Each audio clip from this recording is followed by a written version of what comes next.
That's a good one. That's a good one. Oh, God, it's a toad. Get Son. that. Huh? It's a toad, dude. Let's go. I wake up to a little bit of drool on my pillow, feel like it's gonna be a bad day. What's going on, One Cast fans? Welcome to Fishing Friday, April 28th. Hanging out in the studio here. We've been sending each other waypoints and talking about fishing this weekend and just BSing before the show got rolling. So, yeah, just real quick, as always, I don't have the banner up yet. I'm going to put it up there for part of the show, and then I'm going to switch it a little bit on y'all. But make sure you head over to onecastfishing.com. Use the code THE1CAST, save 10% off your order. Check out the snagless jigs and everything else that we have over there. So Ben just saw a joke. Oh, I thought you had something to say. No, so we're talking. What you're saying, but Oh, okay. But yeah, so we were just talking. Trey's got a tournament in the morning. He's going to fish the PVC, which is a Piedmont Bass Classics on Falls. yeah. Yeah, and I'm gonna go fun fish Harris, and Ben, you gonna go out on your lake or? I don't know yet. I'm probably at least going to pull the boat out because it's supposed to storm all day Saturday. I mean, on Sunday. Sunday, yeah. So I'll go out and at least cast a few lines. It will really depend on. I may go in the morning, but if there's a lot of pleasure boaters out tomorrow afternoon with it being 80 degrees, which I may let them have their fun. Yeah, I feel like we're going to get beat up tomorrow on the lake considering the weather we've had all week long. And tomorrow's going to be a prime opportunity for every bass angler and everybody that wants to be on the water to get on the water. It's like that one day out of like 5 or 6 days. And I don't know what's going on, man, but like they weren't lying when they talk about spring showers. Like it's been raining a lot. So It seems like every Tuesday, Thursday, Thursday, Friday, and Saturday, it seems like it rains. oh, Yeah. every time. And what's weird too is like, so my little lake, the fish are kind of weird. They're done spawning. There's no more beds. Yeah. They're spawning everywhere else around here, and they sprayed lily pads again this week. Right? Really? Yeah. So they're killing more grass. There's grass out deeper that's still alive, but they haven't made it there yet. So they're in that in between, and it's just trying to figure out where they're at. And because there's dead grass in the bottom, you can't crankbait because every time you do, you get like 5 pounds of dead grass on Yeah. So you got to use other. It kind of hurts the search a little bit. I hate that they're spraying those pads again. It makes no sense. The pads they don't hurt anything. Yeah. Why would you spray the pads? I don't know. So what do? They take like a giant pontoon boat or something out there and they just like go around and just spray everything from a boat? Yeah, Or yeah, it's not a pontoon boat. It's honestly, I think this one's more like a rigged up John boat. Yeah. Aluminum boat about that size. And they've got a hose and all that they spray it from. So If you guys hear any like ripping in the background, that's my neighbor. Like it's good enough weather now, so everyone's out mowing and doing that manicuring that they need to be doing, that I need to be doing, but I'm not doing it because I was sleeping before this. So I think there's like a bug going around, man. Like people at work getting like stomach bugs. I was talking to my mom up in Michigan, and my sister had a stomach bug, and I'm like, man. So I think one of these early mid-spring like bugs are starting to go around. So I don't know if it's that or if I'm just tired of being tired. Just tired of being tired. Just tired of being tired. that sounds like I went and got my testosterone levels checked, so I'm waiting on the reading to come back for that because, dude, as we get older, man, our T levels they'll start dropping, and so they test you early in the morning because that's the peakest hours of testosterone are in the morning. And so if you constantly wake up like fatigued and stuff like that, like it might be something, especially if you're in mid-30s or above, to go get checked out because I'm probably going to get some testosterone injections coming up here. So I'm going to get jacked, dude. get back in the gym. You like deployment, right? But talk about getting jacked, dude. Like, look at the Elite Series on Santee right now. Like, it's crazy. I mean, I don't know if I'd say getting jacked, but there's a few guys that It's like tough. there's a huge weight disparity. But It seems like it's very tough fishing right now because we pulled up the leaderboard before when you were taking a nap in there. Yeah. Who's in the top 10 only has 8 fish? You got it up there, right? yeah. He's number 10, Brian Smith. Brian Smith. Yeah, Brian Smith has 8 fish. He has a total of 36 pounds, 9 ounces over a 2-day period. And if you scroll obviously down for the leaderboard, there's a lot of people who do not have limits both days. Here, I'm gonna start it up for anybody that's watching. Oh, look at that. And we're Yep. getting fancy now. So it's not easy fishing. It's not like Lake Murray where it's like last week where it seemed like everyone had a limit. But if you run into them, there's they're catching some big ones. I mean, I'm not taking anything away from them, 15, 18 pounds a day. But when you saw 2 guys with 100 pounds last year, that's not 3. happening. There was 3, right? No, 2. First and second both had 100. I think third was like 99 or 98 pounds. But let's look at this top 10 real quick. So Matt Robertson, man, like we talked about momentum before. Like he's got momentum right now. I think his biggest challenge will be closing the deal. I mean, that's kind of what it was last week at Lake Murray and stuff. And mind you, these guys only had, I think, 3 days apart from the Murray to the Santee tournament. And my buddy is down at Lake Murray right now. I think they're doing the Big Bass Bash. And if for those of you who don't know, that's where like every hour on the hour you can run a fish back to the scales. It's a single big fish. And you don't have to take it back. You can keep it when you think like maybe people are struggling, and then you take it back in on the top of the hour, and then you get up to $1,000 per hour, which is pretty cool. And they got some other things going on. But my buddy told me, he was like, yeah, man, like it's tough down here right now. And I was like, yeah, the elites hit it at a really, really, really good time. It's funny that you say that because I have a buddy down there that caught 60 fish today, and they weighed his co-angler won the $1,000, and he won 2 checks 2 different hours. Yeah, and so it's like you're either on them or you're not. Well, and Matt Robertson's on him right now. So, but he's doing something different. Him and Luke Palmer are doing something a little different. I didn't really get to see what Cobb was doing, but fishing. Yeah. So, or no, I'm sorry, Cobb's been jump fishing. He's just been throwing a wacky rig around trees, basically. Okay, so he's targeting benfish. Yeah, it's hard. They look like they're probably spawned out, the ones he's catching, but post spawn fish. Robertson's chucking a giant like walking bait. He's chucking some big swim baits and stuff like that. So he's on a pretty good deal. Palmer's kind of doing. He's going opposite. He's like chucking finesse baits and stuff like that. And I think even Ronnie Moore said on TV today. He said on live today that he was surprised when he saw Luke Palmer with a. Or maybe it was Paul Mueller, one of the two without a spinning rod in their hand, because those guys are real big on finesse. So, Mueller was definitely finesse fishing. I watched him. Yeah, Cook and Benton, like it's no surprise. Their fish are going away though. That'll be interesting. That is the problem. Everyone relying on the shallow water fish or the bed fish. There's less and less of those. They're moving off the beds. And 2, if it's gonna storm Sunday, I mean that or rain and be cloudy, that will affect those guys too. But I mean, Matt Robinson out there on the eelgrass, I mean that pattern's gonna hold up. Brandon ended up with 7-11. So Benton had one that was over 7, and that kind of salvaged his day. But they were both Cook and Benton were talking about running out of fish, and they just don't have many left. And they pretty much figured they would have 2 days, and then after that, they were going to have to figure something else out. So that'll be interesting. I don't know what Shatner is doing. He's been consistent, almost 20 both days. But it should be a good event. The next 2 days should be good. Yeah, let's look at the bottom. Let's go all the way down to the bottom to 102 or 103, whatever it is. 104. David Fritz, 2 fish and 4 pounds. Dude, tough.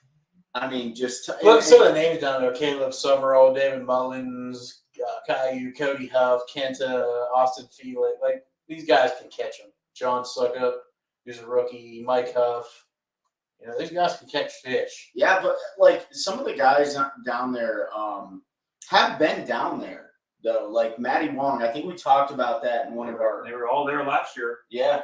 So like these are and this is something to pay attention to if you follow the elites. Like these are the things that these guys are sweating bullets over right here. Like they could easily turn. Well, no, they're done. It's the top 50 going tomorrow, so that's where they ended up. But like these are the tournaments, man. Like if you're not finding them, like you're on the chopping block to get cut next year, depending on what Bass decides to do. Caleb Summerall is one that's struggling, and I know that he rolls with Lee Lucy and Logan Latuso, and not really sure what's going on with him this year, but he's been having that momentum issue. It's good to see the general catch some fish. So he what do you got, 52nd in this deal? So he almost made a day 3 cut. But yeah, there's definitely he'd have made it if he had caught him yesterday. And what's interesting, and they said this earlier, day 1 he had 2 fish for over 12 pounds. Yeah. You know what I mean? So is it too loud? No, you're good. I just want to take them off for a minute. Yeah. I will say, I think Pete, we're going to be right if on that prediction. So our preview episode of Bass, we were both like, "There's no way they're going to catch 100 pounds again at Santee." And to be honest, it's a month later than they went last year, and actually they're catching the tail in the spot. Had they been a couple weeks earlier, we would have been dead wrong, I think. Yeah. So they talked to some of those guys who, looking at local tournaments and all that, like 2.5, 3 weeks ago. They had been. We would have not made that prediction if they would have planned it in But, early April. yeah, where it was kind of hard to say there. And I don't think, unless Robinson goes out and drops 2 30 bombs the next 2 days, which it is Santee, so it's not out of the realm of possibility. But it's definitely been fishing tough. I 100% believe that's his tournament to lose at this point. He's doing something different. He's been on fish. He's been catching fish. He's been one of the few guys who's been getting bit kind of throughout the day. A lot of these guys, if you watch any of the live coverage, by like 10:30, 11 o'clock, that's it. Yeah. Like they might luck into one later, but that's few and far between. He's catching fish early, getting a limit, and then he's been able to still pick some up fish in that eelgrass. But he's really the only one doing it. And part of that is, I think, just because the eelgrass is the amount of eelgrass that's there, specifically in Lake Moultrie, I think is new. Mm-hmm. And so guys just aren't targeting it because whether they don't know how the fish are going to react or whatever, but he's on them. Yeah, on him. He's fishing that eelgrass. I definitely want to talk about Matt Robertson just for a second. So what's up, Dave? And watching from Kalamazoo, Michigan. I'm assuming that's my mom. So what's up, Mom? But, I was listening to a podcast the other day with, I think it was Mercer, and he had Chad Pipkins on. And for those of you who don't know, Chad Pipkins is from Michigan. And, there's a lot of stink on the internet about like the way people behave in the professional fishing industry. And, Chad Pipkins kind of brought up a good point. He was like, listen, like he is entertainment. He brings a crowd to Bass, whether or not like Bass likes it, like he brings a crowd. Yeah, there's some things like he probably shouldn't do, i.e. to take his pants off last year during an event. Like nobody wants to see that, but Chad said, hey, just put some little boy shorts on and wear them around or something like that. Nobody needs to see skid marks, but like, he's out there as an entertainer, and I got to give the guy a lot of credit because it's not like flawless for him to go out there and do what he's doing right now. Like his boat is consistently breaking every single day. He said, I don't know if I'm gonna be able to finish this tournament and if I don't get a new boat. So he's doing something a little bit different. I like the way he is. I think he's definitely straight out of the woods like a lot of guys are, but he brings a lot of entertainment to the sport. So as long as he can maintain what he's doing, I think he's going to be in a good place. There's a line, and you can tote the line, but you can only cross it so many times, and he's getting close, and they will kick him out of BSS if he crosses it too many times. Doesn't matter how many people bring in. About that. Let's not even bring that up. He needs to. It's fishing Friday. He just needs to walk the line. That's all. Yeah. There's guys that have done their careers, like Ishman Rowe. There's been plenty of guys that have walked. G-Man's walked that line his whole career. Yeah. There's a point where you gotta reel it back, and he'll get it figured out. And yeah, he'll get it figured out. But Ben doesn't want to talk about it, so we're not gonna get Ben all worked up. What else is going on in the fishing world besides the Elite Series? So we got the Elite qualifiers coming here. They're already here. The guys are practicing up it. There's an event going on right now. Yeah, their 5-day practice started today. What event's going on right now? Heavy Hitters is going on right now. It is, yeah.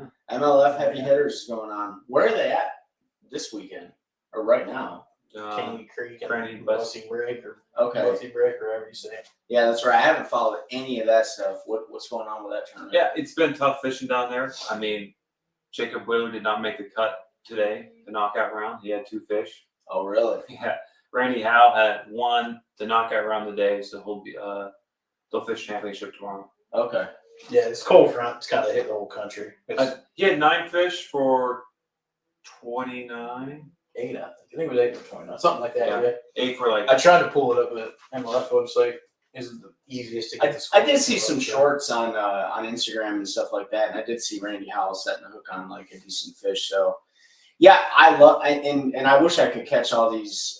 They all air at the same time, but like being at work. But I will tell you, like the Cup events, out of all the Major League Fishing stuff, like I really do like their Cup events because it's broken. It's even across the playing field. Same boat for the most part. Same boat, same electronics. Blah blah blah blah. Take you to an area. And you're gonna fish, and that's the way it is. So about as natural as it gets to putting everyone on the playing field. David, what's Paw Paw Lake? It's on over there in Michigan, I'm guessing. So Paw Paw is definitely a place in Michigan. Dave lives up in Michigan. I think he's down here. He's from Michigan originally. That's his hometown. Okay, yeah, he's not very far.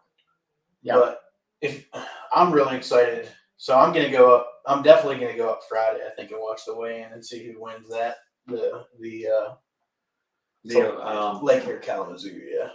Okay. When's the open next Friday. Did you get your pass yet? Yeah, so I got my media pass. So Tuesday, I'm doing a ride around with Destin, who we've had on the show. He's been on live. But that also means you can go backstage, right? Yeah. So I'm gonna go to the weigh-in hopefully Friday, as long as work doesn't get crazy. But given all this rain, I don't think it's gonna be too bad. So I gotta take a vacation day to go Tuesday, but I'm gonna go up there Friday and try to check that out. So I'm excited to see if there's a big turnout or not. It's kind of far because it's on the Virginia side, but I forget what ramps are put in. Clarksville, right? Clarksville. Yeah. So what's that, like 2 hours for us, something like that? Well, for you guys, it's a little further, but I'm gonna run up there. Gonna ride around with Destin on Tuesday.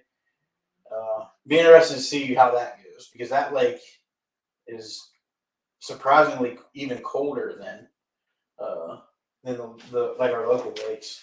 I talked to some guys, and I'm not going to give any information in case any of those guys are watching because they get in trouble. But I talked to some guys, and it was surprising how cold it was, like in Nutbush, where I think a lot of folks are going to concentrate time because, let's face it, it's Nutbush water's 1.5 to 2 foot high. You're going to have guys in there, chasing those shallow fish. And the water temperature, when I heard what it was in there, kind of blew me away. really? Yeah, I was really surprised at how cold it was. So, and then we got this cold rain. I heard, I was talking to Mike. I don't know if Mike's on. All right, David, appreciate you stopping by, man. Yeah, I don't know. Hopefully we can go. I know there's some stores heading this way. So if we drop, that's what it is too. But, yeah, I was talking to Mike. I don't know if Mike's on or not, but there's plenty of time for the tournament still. yeah, but we got tomorrow is 80, but then it's cold, like lower 40s, only into the 60s almost all next week. Yeah, we don't have the rain, but that warm weather disappeared. So it's gonna be an interesting tournament because I think a lot like we're seeing we were just talking before we went live, like Jordan and Harris and Falls and probably any lake in the state right now. Like everybody thought the spawn was done, but it's just getting rolling with high water levels. These cold fronts have pushed fish off. Now we got this rain that's coming the last week. It's been a cold rain. It's lowered surface temperature. So I'm like always, it's extending things a lot longer. We think we're going to be. I'm going to go to Harris. I'm hoping to find fish on beds. I'm sure they'll be on beds. I don't know if they'll be locked on. They may be close by, but they'll be around. So that's going to be an exciting one. If you watch this or listen, whatever it was you do with the podcast, we talk about Milliken and his run, and it's going to be exciting to see. I'm excited to see what he does on this lake because it's something completely different than even the content he's made up through all these years of making content. It's something that's a lot different than the fisheries he's fished, and we know he likes to throw big baits. So it'll be kind of interesting to see what he gets going up there. I think it's going to be a tough event. I really do. I don't think it's going to be like you saw south of here in Texas and stuff like that. Like I think it's going to be a tough event. Bugs Island, was it 50,000 give or take acres of lake? It's a big lake, but with the amount of people on it, with the amount of tournaments that North Carolina has on it, Virginia has on it, like that lake gets beat down hard, and they're not fair weather fishermen. Like they'll go out there in any conditions and wreck them and stuff. And like the herring spawn is not yet. Like it should be coming soon. There might be an early herring spawn, but there's definitely shad spawns going on right now. Like hands down, that's happening in certain lakes. So I think it's going to be a tough event. All the spotlight's going to be on Milliken, hands down. It'll be on him just because of his momentum he's had within the first two events. And that's the one that he said that he was concerned about. I mean, he said he's concerned about the next event every time, but he's definitely concerned about the Carr Lake Bugs Island one, and rightfully so, because those weights typically on that lake are in that 15 to 17, 18 pound range to get a win, and that's on a 1 day event. So to be able to sustain that for 3 days, like, you're going to have to find, as Scott Martin says, something special. And you can do it on that lake. You can find them because it's a good offshore lake. We'll see what the water levels look like and what the temperatures look like. So that's cool that you get to go up there and see Destin and do some of that media stuff. That'll be really exciting for us. Yeah, it's the last day of practice too, so it'll be interesting to see what the mentality is on that last day. Yeah. Are you confirming something, or are you still scrambling trying to figure something out? Like I said, he put a reel up today. He was sitting in his truck like, I don't know when I'm going to get on the water.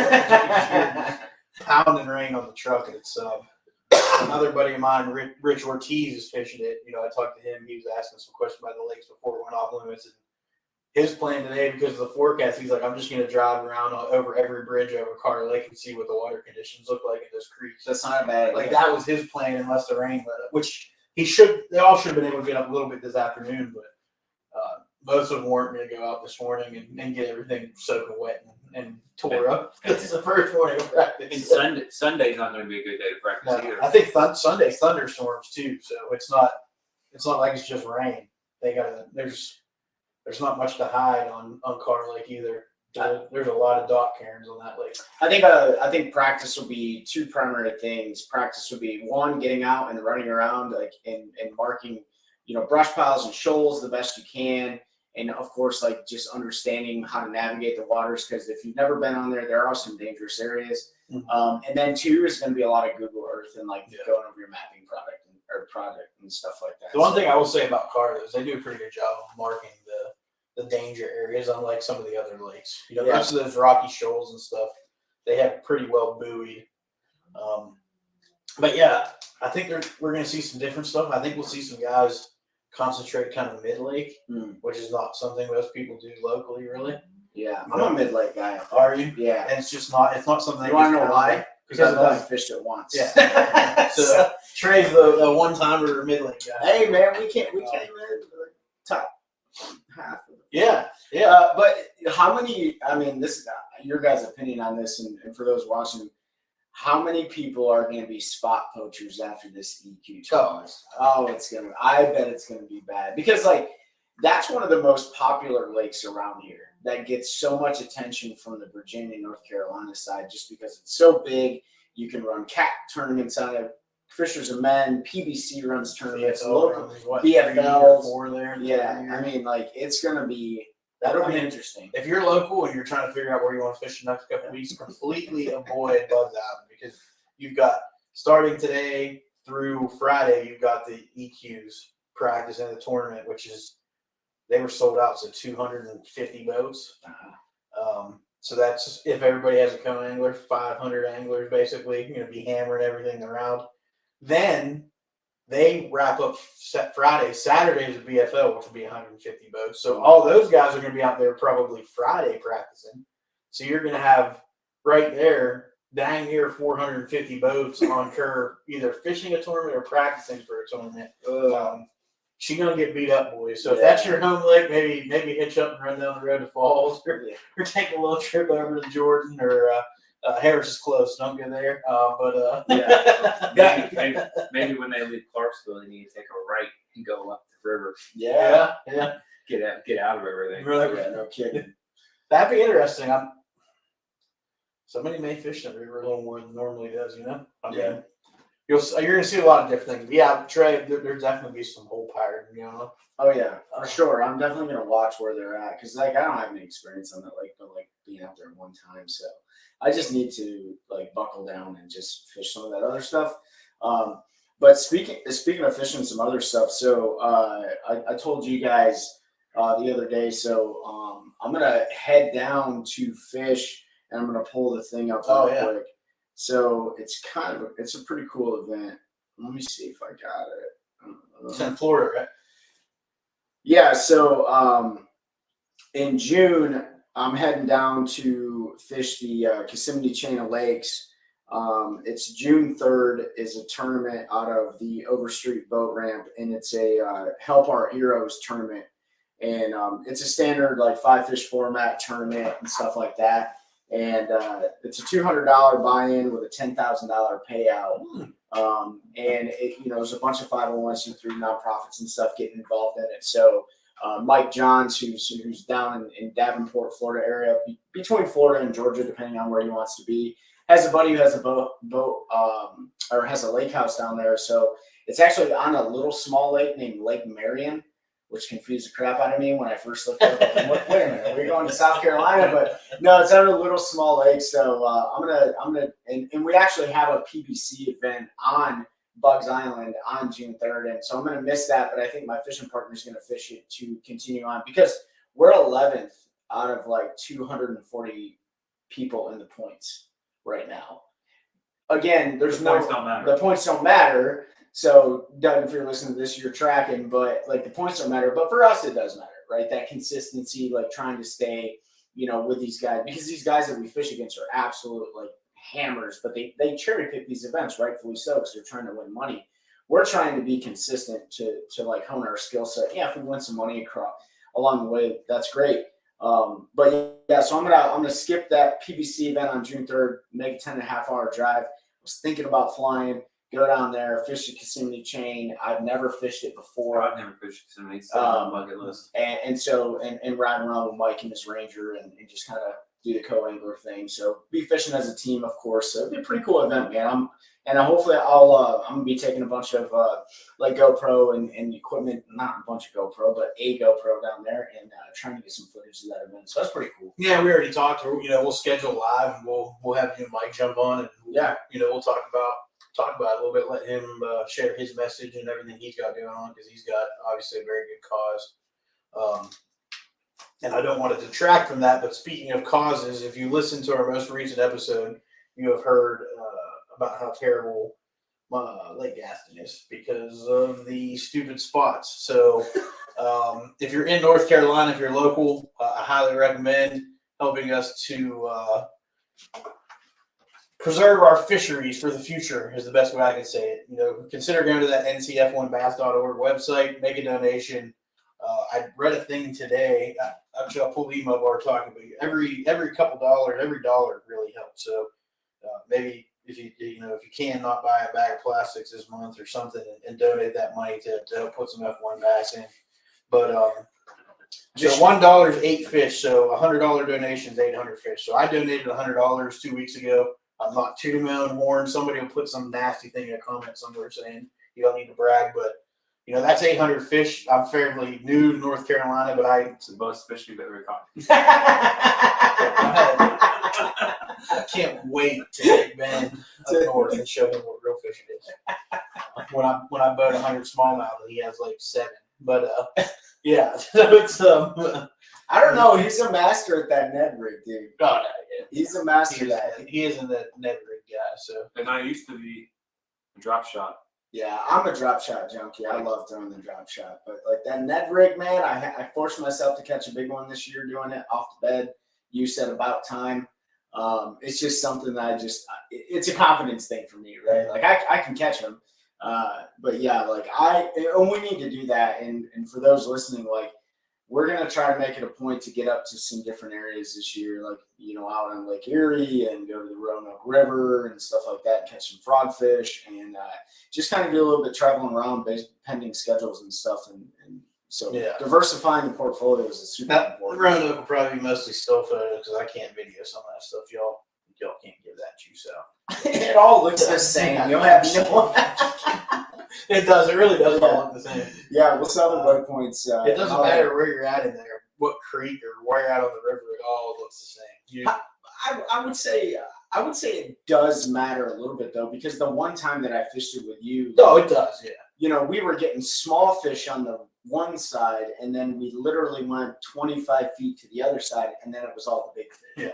So I mean, like, it definitely matters. But you want to talk about some like needing experience in just idling. Like, I am terrified to take my boat down there after seeing what I saw with you, and I'm like, okay, yeah, I got a leash for mine now, so Do you? just because of that place. Yeah, I got to put it on when I do my maintenance tomorrow. When I do my maintenance tomorrow. So Pete's been talking about doing his oil change. It took me an hour and 15 minutes, and Pete's like, "Yeah, I'll do mine." And I'm like, "Did you do it yet? No. Did you do it yet? I've been fishing, man. I've been I fishing. didn't do mine too. Ben's also been saying, "Let's just do it." Have you ever, good evening, boys, have you ever gone into a tournament and you knew the lake well and ball? On the flip side, have you ever been in a tournament and the lake is new to you and you've done well? Oh In each case, what did you do wrong? What you may have done? Absolutely. So we'll go around the table, but I'll start. I fished Jordan Lake.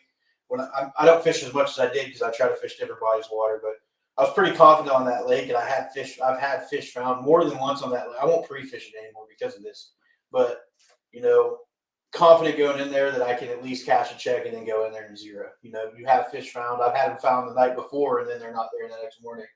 And then flip side. Yeah, so the first time I fished Falls Lake, I went in there with a plan. This is what I'm going to do. I stuck to that plan. It was tough fishing, but I caught 5 and I ended up second in that tournament. It was the first time I ever set foot on that water. So for me, what did I do wrong? Typically, if it's something that I'm comfortable with and I don't do well, it's because I rely on history. And if that history isn't working, I don't adapt because I said, well, this works. I know I can catch fish doing it. And those fish aren't there for some reason. But there's a multitude of reasons why fish behavior is different. And why I did well on a new lake was because I had a plan and I didn't know any better. And I said, this is what I'm going to do. And I just went and did it. And I stuck to it and I caught fish. So I'm sure it's something we've all done, Ben. Yeah, so for bombs, so Jordan Lake last year, you know, trying to get ready to launch the snagless jigs and all, right? I didn't practice for it pre-fish. And it was a summertime event. So I knew going into it, they're either going to be on the spots or they're not going to be there. And so I show up there, and about 8 o'clock, I catch a 6'9", a big fish for the tournament out of a brush pile. I ran every single other brush pile I had in that lake. I didn't catch a single fish. Yeah. So I got, you know, that happens, right? Because and there was other tournaments out there. So yeah, you know, I fished to point some when you get in, but you couldn't do a lot of graphing for stuff during the day because there were always people around those prime, you know, those spots and all. And my thought during the tournament was, yeah, I could go fish a bunch of like flats and graph a bunch of flats, but is that going to give me enough time to actually find a school, or am I going to be better to know the known spots, the community spots, and hopefully get lucky? Yeah. Neither one of those worked out. I mean, I guess I got big fish though. But I guess for plan, I've had a couple of good ones. Chowan River a few years ago was a 2-day tournament, and I practiced the week before, and I literally found a creek, and I ran that quarter-mile stretch of creek on both sides for 2 days, making circles, just going back and forth. It would kind of like bend around, so I would fish, and then after I got to a point I don't think I'm going to catch anymore, I go on the other side, right? Because it's only those little creeks off the shoreline, maybe 30 yards across. You know, they're not very big at all. And so I did that for 2 days and won that tournament, just flipping cypress trees. Yeah, but you were confident in it the whole time, right? Yeah. Yeah. So for me, it was interesting. The first season I fished my club, I won my very first event that year, and that was that was on Harris. That was in the summertime when I didn't have a spot lock trolling motor, and I just stayed in the same spot because I had the utmost confidence that the fish were coming to me, and I sat there with a deep driving crankbait, and I threw it for 6.5 hours in the same spot. I fished the bank in the early morning, and I just maintained confidence. And honestly, I didn't expect to win. I had no idea, and I ended up pulling the W out.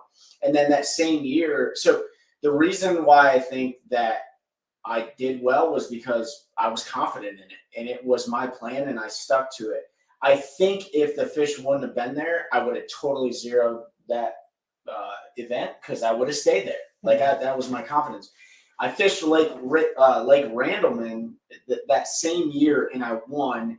And in that one, the reason I won that tournament was because the entire playing field was even. Like at the time, there's no mapping product for that lake or anything. Now there is, I believe, and you couldn't go more than 25 miles an hour. So you're not trying to beat people to spots. I never even touched the lake, but it was a white spinner bait on isolated rocks that keyed me in on the very first bite. And I did what you kind of did with the brush pile. Like I just ran with that all day. It was the only thing I knew to do. I was like, well, this is the only bite I ever got in this lake. So I guess that's the way it is. And I ended up winning 4 fish for like 13 pounds. But I absolutely have went out and bombed tournaments. And the reason being, I think there's a couple of them. One, preconceived notions that they're still going to be exactly the way they were before. And then 2, I used to have a really bad problem with fishing behind people or fishing behind myself. And so, and my wife was she was the one that made me really slow down because she likes to fish too, but she only likes to fish 2 things. And that's a weightless Senko and a Texas rig, right? Like a brand new person starting off in the fishing world. Well, I've seen her out of the back of my boat catch multiple fish off the same spot. And I want to put that trolling motor on 5 to 10 and keep going. And so every tournament, minus fishing a bed tournament, if I'm going to specific beds, I will fish behind myself all the time. And I always end up catching fish behind myself. So I think like Ben talked about like that failure to adapt because you have a preconceived notion that this is the way it is. That happens to everybody. The problem around here, especially with the summertime tournaments where like you need to pre-fish. But the problem is like the summertime bite, especially that brush pile bite, it's all about a timing window. It's a feeding window. And it will change a little bit each day. Not quite as drastically as say a tidal river change, an hour each day will change, but it changes each day. So, for years, right, all of us have experienced it. We go out on Jordan in the afternoon. Yeah. The Jordan bite in the summertime, and from about 3 o'clock to about 8 o'clock, is amazing. Yeah. I have not figured out where those same big fish are at between about 6 o'clock and about noon. There's been multiple times on Jordan and during tournaments that I had 1 or 2 fish, and then I called out at 2 o'clock. Yeah. Doing the crankbait on a road bed on the spots they should be, but that afternoon bite. And that's so when you don't get the pre-fish tournament hours and it's those type of feeding windows, it can make it hard. Like it's very easy to bomb because you may be 30 minutes off when they want to feed. And if you're that way at every single spot, you're not going to catch fish. I'm concerned about, so I had my forward-facing sonar sitting in the garage for almost 2 years. I bought Active Target when it first came out, but I made it a point not to put it on my boat because I didn't need it. Like I was catching fish. And so I am concerned because I got it put on in the fall of last year, and I've seen what it's done to my mentality. It frustrates me more than anything. And if I can just make sure that I use it to find fish and not try to catch fish, then that is going to be the ticket. Because when I get out there in the summertime, like I don't have an issue with side scanning a school of fish, getting off them 50 to 60 feet and usually wearing them out on crankbaits and sea rigs and you name it, right? But I'm scared this year that it's gonna suck me in and I'm gonna get focused on wanting to watch the fish rather than fishing for the fish. So we'll see what happens this year in the summertime because that's one of my favorite times of year to fish. To be honest, in my experience, the summertime, it's easier not to get like distracted with the live scope because a lot of times you're laying on the bottom or close to the bottom, usually a crankbait or a jig. So a lot of times what you do with that live scope is you're trying to identify that rock that's sticking up or that tree or just identify if there's some fish moving around. Where it does work, and it's in the wintertime and pre-spawn where they're suspended or using jerk baits that you really want to watch the screen. Yeah. Because, you want to be able to work it or watch it and coax that fish to bite. Yeah. But in the summertime, I haven't as much of an issue with that. Yeah. You know, I'll probably just turn it off. That's what I've been doing when we were out there fishing. Like I'll turn it on for a second to scope like a point, and then I'll just turn it off. You know, I never even turned it on last weekend. brush prop is great because you can hit that brush prop first cast, yeah, that's right. That's right. like right in the center of it, Yeah. and that's key. But hopefully, Tim, hopefully that kind of answers your question from our 3 different opinions on that topic. They were all pretty much the same. Yeah, pretty much the same. Straight failure to I change. think that's kind of the same, though. I mean, like, you know, when you come off a tournament, even if you did well or did bad, but you said, you know, I wouldn't have changed anything. Like I was confident in my plan, and you just didn't catch him that day. You didn't find him that day. Even though you were confident in your plan, you still failed to adapt. Yeah. So you were confident in your plan, but you failed to adapt. As long as you know that, as long as you're comfortable swallowing that pill, then keep doing what you're doing.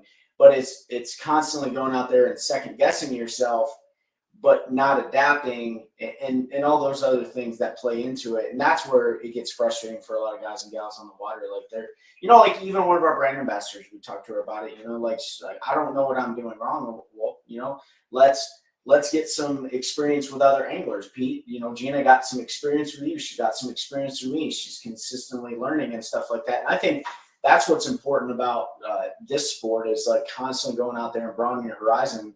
And I talked about it on the last episode, but like Pete is a better bed fisherman than I am.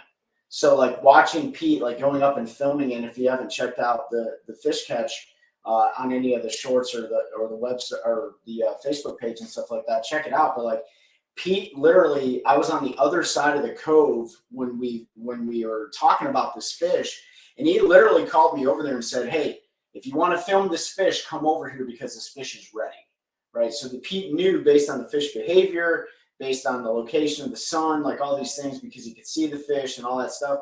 He was confident he was going to catch that fish, and he did. It took like 15 flips, and that fish was ready to rock and roll. Yeah. It was in the boat. You know what I mean? Yeah, that was gonna be like 20 minutes total. There I was- messed with it for a little bit before you came over, but yeah, you can tell, and that's just something you learn with experience. You spend more time sight fishing, and you can figure out pretty quick if they're going to eat or not. Like the one that 15 or that 515 that I caught, the big one I caught that day.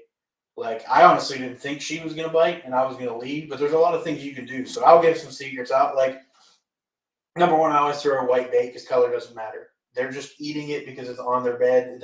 Color has absolutely nothing to do with it. If you feel confident you need to flip green pumpkin, whatever it is, do it. I throw a white because I can see it. I can see what I'm doing. So that one, the big one was kind of not really locked on, but she kept coming back. So a lot of times you'll see them making circles, right? Like usually you spook a fish off a bed before you see him. And that's what you see that fish move. So when you see a fish move, what I'll do is I'll back off and I'll pull down and I just stand there.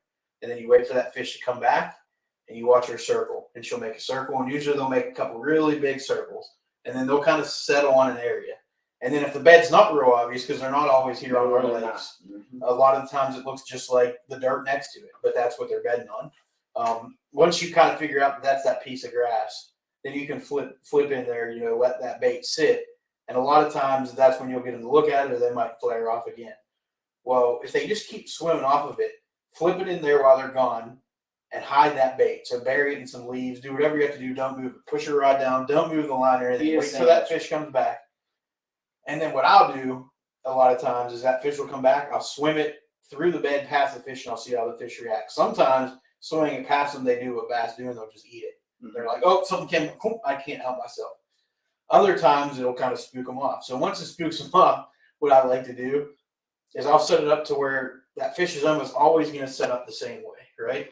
So if she's setting up on the bed, you know, like this, I'm going to flip to make sure when she comes back that my line is over her back.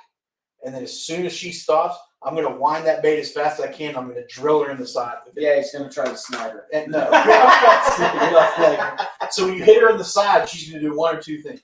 She's either going to leave and make a really big circle, and you're probably not going to catch that fish. Or you're going to hit her in the side, and she's going to turn real sharp, and she's going to look for what hit her in the side. She's not always going to eat it that first time. Yeah. But if she spins, like if you think of somebody punching you and you turn to look at them, if you hit that fish and she tight spins and looks at it, she's caught. She just doesn't know it Yeah. Then you just got to keep annoying. Hit her in the side, hit her in the head. Keep that bait going down. She's probably going to pick it up 4 or 5 times by the claws.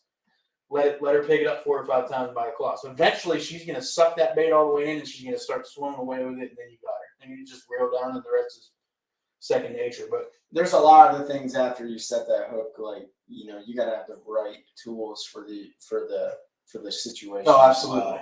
But we don't have to get into that.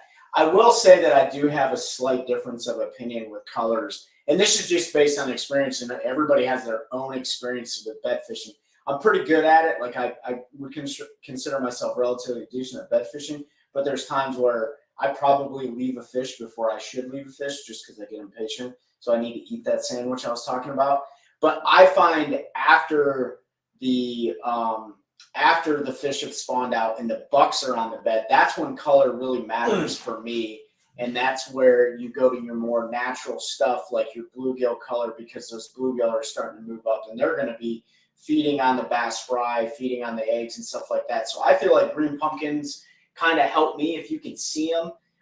Just like the other day I caught, and this is, for those of you who've never tried this, like flip it really small jerk bait. If you're having a hard time like connecting with a fish and you're not fishing a tournament where they have to be hooked in the mouth because you will get them on the outside of the face, flipping a jerk bait in there that's a very natural like forage color, like usually gets those males guarding those fry to bite. But that's the only time I really think color kind of matters, is when big males or maybe females, because females do guard fry too.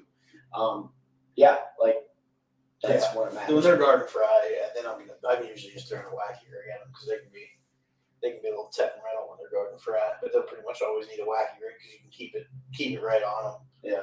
But yeah, if it's a buck, and you can usually tell just by the way they set up on the bed. A lot of times, if you pull up to the bed and there's 2 fish, the one that's sitting in the middle of the bed is going to be your male. Yeah. Those females usually either are off the bed or they're going to be off on the edge of it to one side or the other. I don't know why. It's just something I've learned.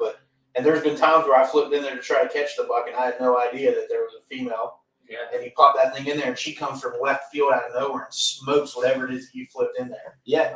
Just because she's watching the bed, but she's not there. You might not see her. I've had on multiple occasions when that male, that female gets angry at the male for not keeping the bed clean, so she'll come in and go grab the bait. Yeah. I've seen it happen. I've had that happen multiple times. Have you ever flipped and I've done this before, and Alan, my buddy that I took out fishing the other day, he can attest to this. I think it was last year, year before. I ended up like snagging 2 fish off the bed, total accident in the same cove.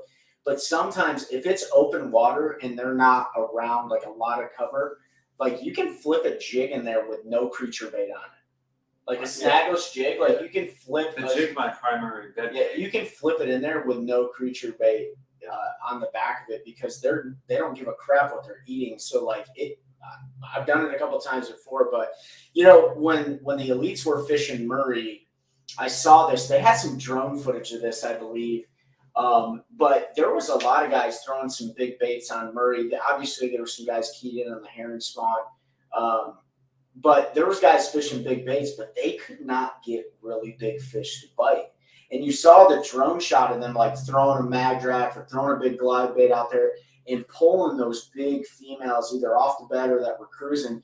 And you'd see them just swim all the way to the boat and then turn around and leave. Even what was interesting, so a few weeks ago I was still, so I think I'm pretty sure this one came off the bed, but it was the S waiver from the one you gave me. The Trace. Yeah. Mm-hmm. So I noticed the boat dog had deeper water, and so I chucked it in the middle of the boat, towards the back of the boat slip, and then I couldn't see a bed or anything. Yeah. I'm far enough away, and I burned it to the front of the boat dock like a bluegill's coming through or something, and whatever that big female, I don't know if she was actually on a bed or not, but that burning that thing. Oh yeah, she couldn't stand it. She couldn't stand it. She hammered it. I'm like, well, Yeah, that's a nice 5.5 pounder. yeah, and that. Go ahead. Okay. I was just gonna say, like every single day is different with bed fishing. I feel like some days you got to get 30 feet from the fish and throw a weightless Cinco in there and then turn around the next day and you can get right on top of it. This is what I've noticed. Depends on how long It's it's on. when I'm bed fishing, I'm junk fishing. I've got like 20 rods because I have learned every bass is different. Everyone. And I'll pitch a few times with a jig based upon how it reacts. Let me throw this in there, then this, and this. And it is surprising how one fish will not even care about your jig flipped in there, but I flip in there with a white swim bait on a Ned head. Yep. Instantly. Yeah. Or then I'm like, okay, I want to keep using this. Mm-hmm. Next bed. They don't want that. Pick the jig up first time with the jig. Yeah. Like you just got to keep switching to figure out because I'm the complete opposite. I bed fish with 2 rods on the day. no, But it works for you.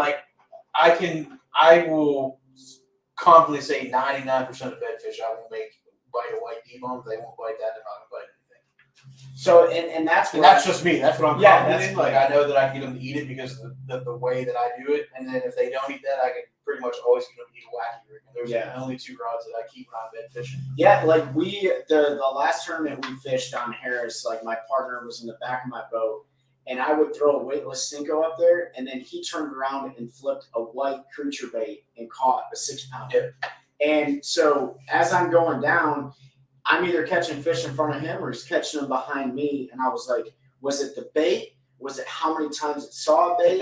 Like, what was it? And so I told him when we got down to the end, I said, we're turning around and fishing behind ourselves. And we did. And we caught 2 more keepers doing that. We left that cove and came back to that cove and finished in that cove. And we had a limit. We came in 6 out of 54. But, like, who knows that? I think what both of you are saying is, like, do what you're confident in. Yeah. So, like, for benefits, changing base and figuring out which one they want, that's what he's confident. Like, I'm confident if I pick up that flipping rod, I'm going to make that fish eat that bait. because I'm trying to spend more than 15 minutes. Yeah. Oh, yeah. No. I'll sit. If it's the right fish, I Well, spend if it's the right an hour fish. and 45 minutes on the But if fishing it's your capacity. normal 3-pounder, Yeah. in fact, Oh, yeah. And it's in a tournament I'll spend. there were several 3 or 4 pounders this time.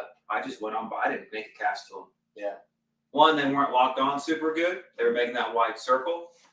They could, if we'd work them, maybe one of those 2 or 3 would have been catchable.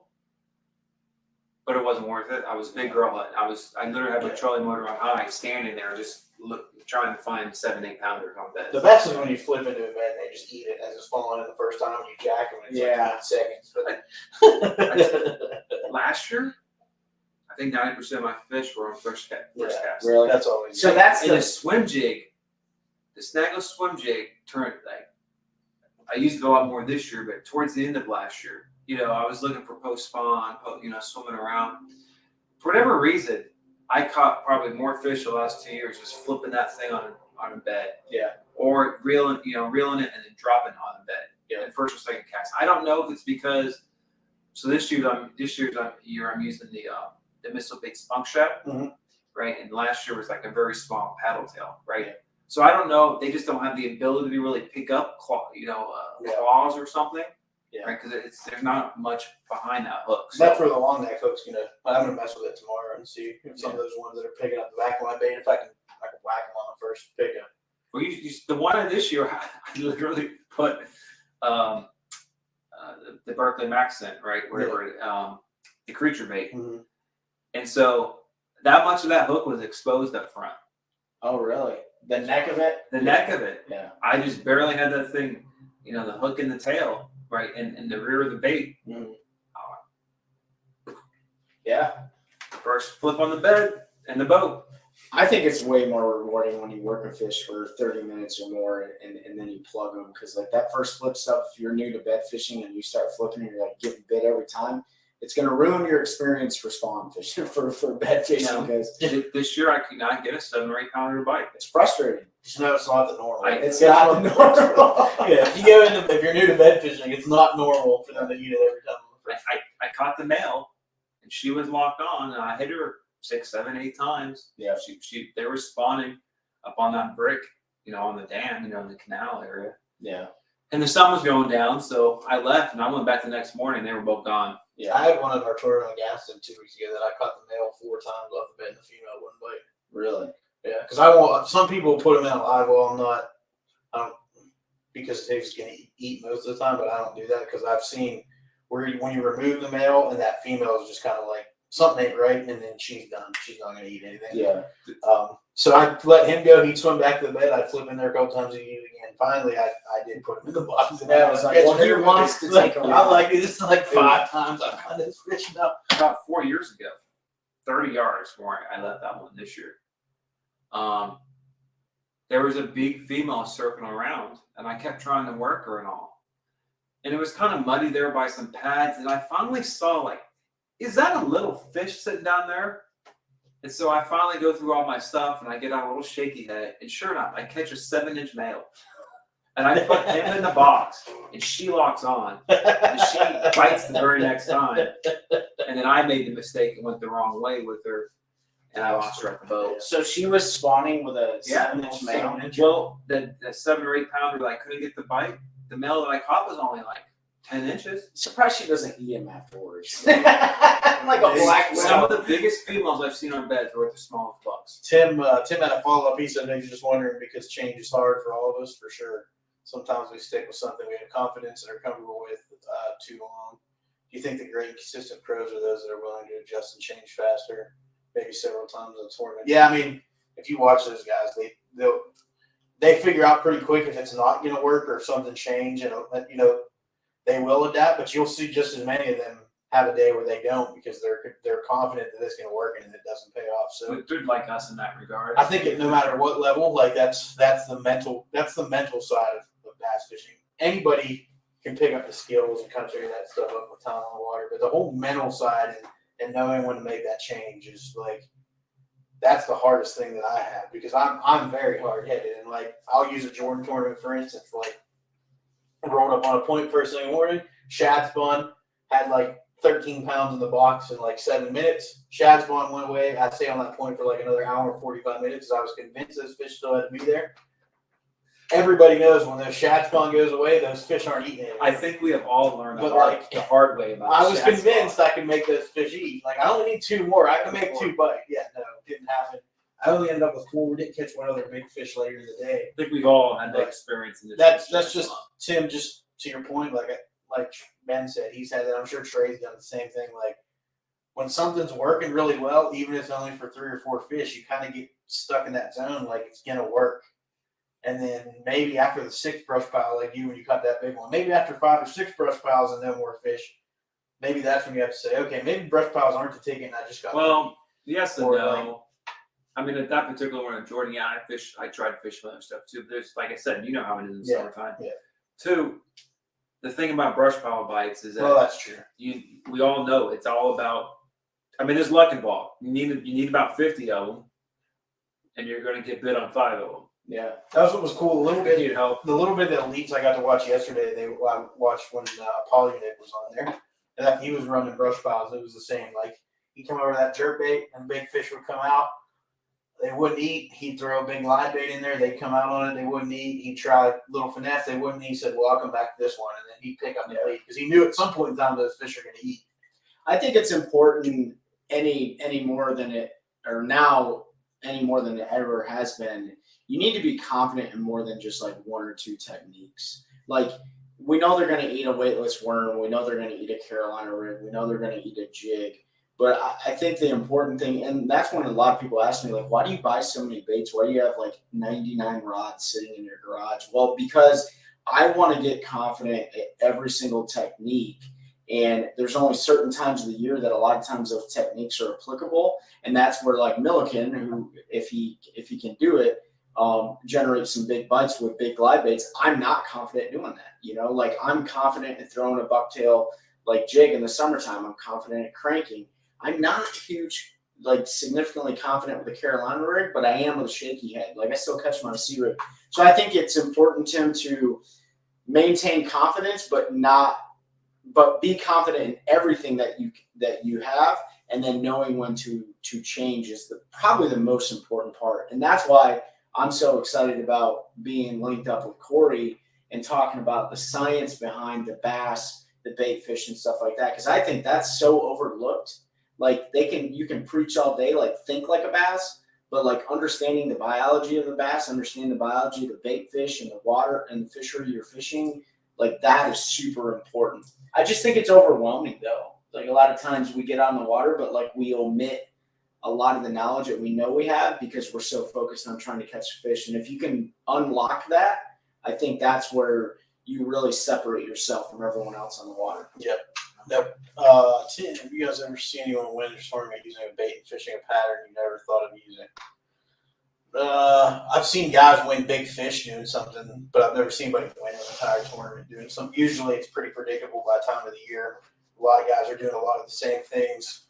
So I haven't seen that, but I have on more than one occasion seen somebody win big fish like on a buzzbait in December, where you would never think a fish would eat hot water and 45-degree water, and they catch a dang 7-pounder.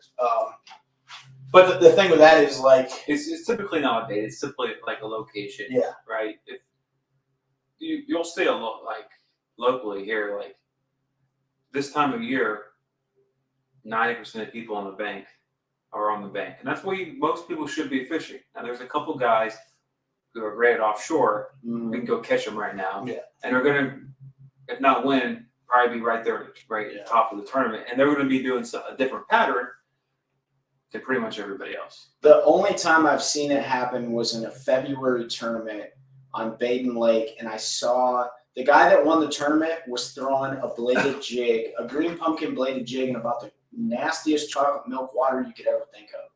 And everyone says it like, oh, darker colors and darker water, overcast conditions, whatever. But like a green pumpkin bladed jig in the chocolate milk water, I never in a million years would have thought he would have weighed in 17 pounds out of the back of the guy's boat he was fishing with, and that's not a team tournament.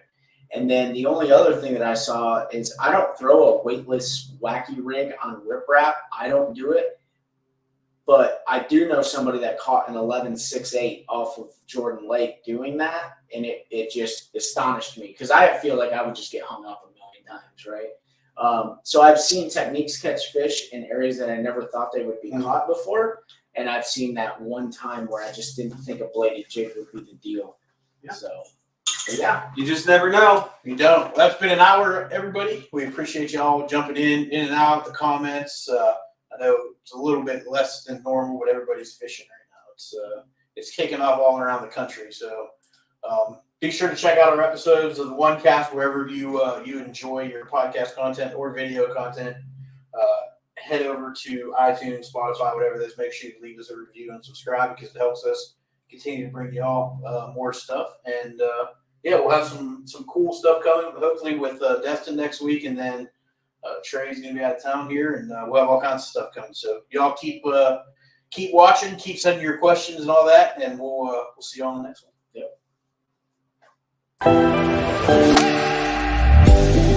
Yep.